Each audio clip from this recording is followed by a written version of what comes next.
Thank you. Okay. I have 3 poems, and if we get to it, I'll read one of those things that is from my website. Okay, first one. This one's called Garden of My Southern Heart. What is this feeling? Blindsided like a surprise storm on a muggy night in the summery swampland of my hometown. The murky waters of my grief rising in the corners of my southern heart. I remember a time when my love bloomed like camellias in the spring of my youth, only for the petals to be blown away by the turbulent winds of a hurricane, hoping maybe that the seeds of my joy can take root again and thrive in a new and foreign place.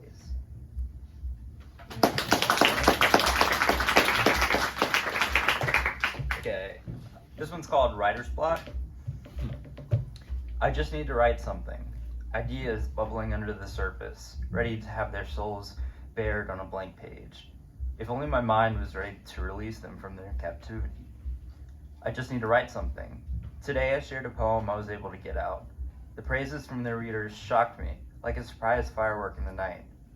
These technicolor sparks brimming with a shred of hope and a bounty of expectation. I just need to write something. My creativity is a cancer, and I, its unwitting victim. When finally I'm aware, its murderous clutches have already found me. My heart pounds in fear, my sanity on the fringes. I just need to write something. Questions swarm around me, watching their prey as they prepare to take me away from this place of terror. Will I ever fly away from this turbulent storm? I appreciate it. I really do. I just need to write something. I crave peace. I crave escape. My soul ragged from its marathon of possibility. Maybe the time has come. Maybe I can finally become free. I just need to write something. The dark metal in front of me has a soft voice. It whispers honeyed words of deathly calm. The battle has finally drawn to a close. I have won. The chatter is coming to its final end. At last, I can drown in my own tranquil darkness.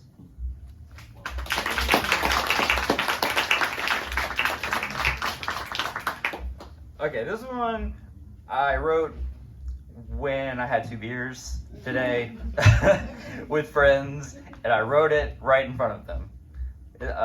Its tentative name is Shrinking Screams. I'm down here. Can you see me? I'm the miniature cyborg. You are the intended creation. I watch you from afar, but you can only see my fading shadow. I beg of you, please, I crave your attention. You pull me in the sun, but all I manage is a scream that you will never hear. Don't look at me, just listen.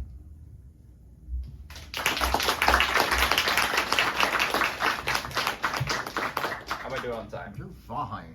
Sweet. Yeah, Okay. You're good. All right. So, I feel a little weird reading stuff from my website because it's more bloggy.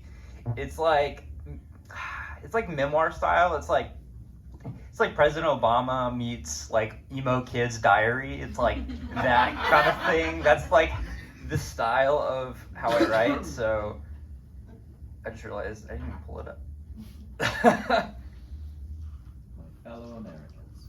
My fellow Americans, I would like to listen to Taking Back Monday. Okay, I'm gonna do a little girl. Wait, what? What? What was that? I would just keep going if I were you. I would keep reading. Tonight I wanted to write about a little girl. Not necessarily a little girl in particular, but about the very soul of one. Do you remember the days growing up where the things you focused on in the world were so incredibly simple? Vulnerability just jumped from your skin. You could take something so small like a little lizard running up the side of your childhood home and create a story for that tiny, precious life.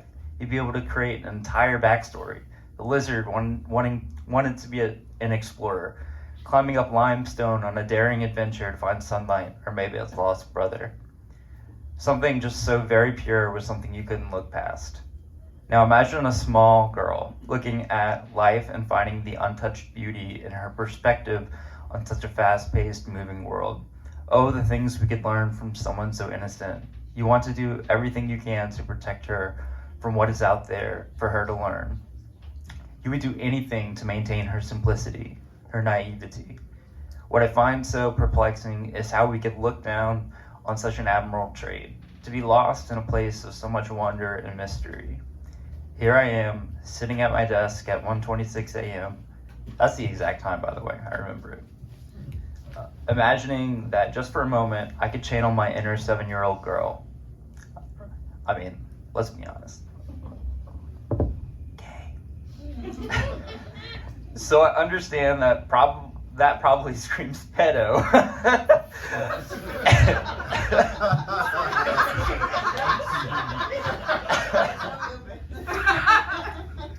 You know, I just picked this one randomly because like, oh, I like this one.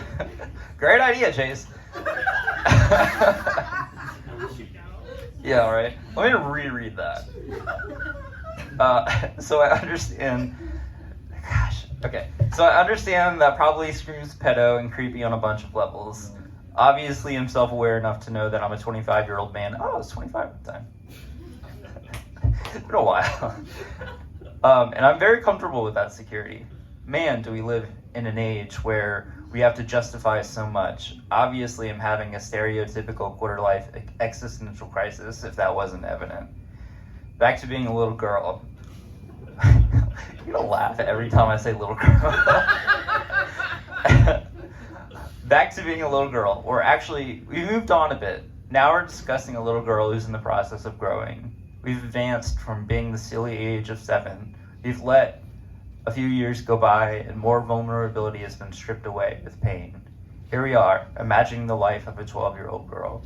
She's been socialized a bit more at this point. Sorry, I don't mean to make her sound like a dog. She's had to deal with the pain of a social world. She's had to exist with a fledgling culture established around gender roles. She's been told by the other girls in the playground that she has to be pretty, that she has to be funny and popular, and that she has to get Billy to have a crush on her.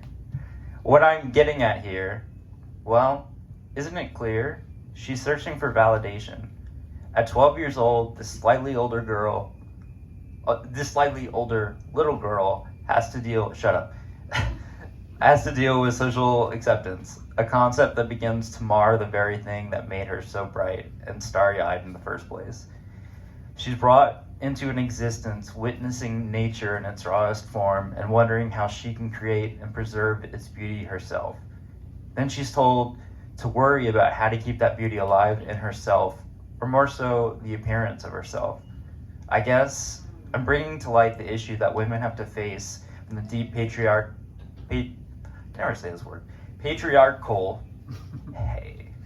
society that we live in. But that's not my message here, and I apologize if I've confused you at this point in this rambling wall of text. What I'm trying to say is that I admire her beauty. I admire the beauty that we all share at such a tender age. I fear for that simplicity because it's so fleeting. By the time we're in middle school, we lose so much of that childlike wonder because we're thrown into pain. We're given to a crowd that begs for you to perform a role that only they want you to be. And it's gotten so much worse during an age in which the internet exists. That crowd has exponentially multiplied, and now we have to perform to even greater standard. Yet, I'm finding a contradiction as I write my next words. I want to say, sure, that innocence is broken down and then formed into strength, such as a muscle is torn down to a point where it can grow back stronger. But that doesn't seem right to me. Why can't little girls maintain their strength and their innocence simultaneously? Why can't anyone be able to see the stillness in the world and not allow the beauty to let us get hurt when the pain surprises us with its ugliness? I wonder, how can we aspire to be more like a little girl? How do we stay innocent? Because I'm starting to discover that gentleness is far stronger than any pain that we should and do endure. What's my takeaway after saying all this? When life gets you down, remember that little girl who lives deep inside all of us. Yes, boys and all other gender identities, this applies to you too.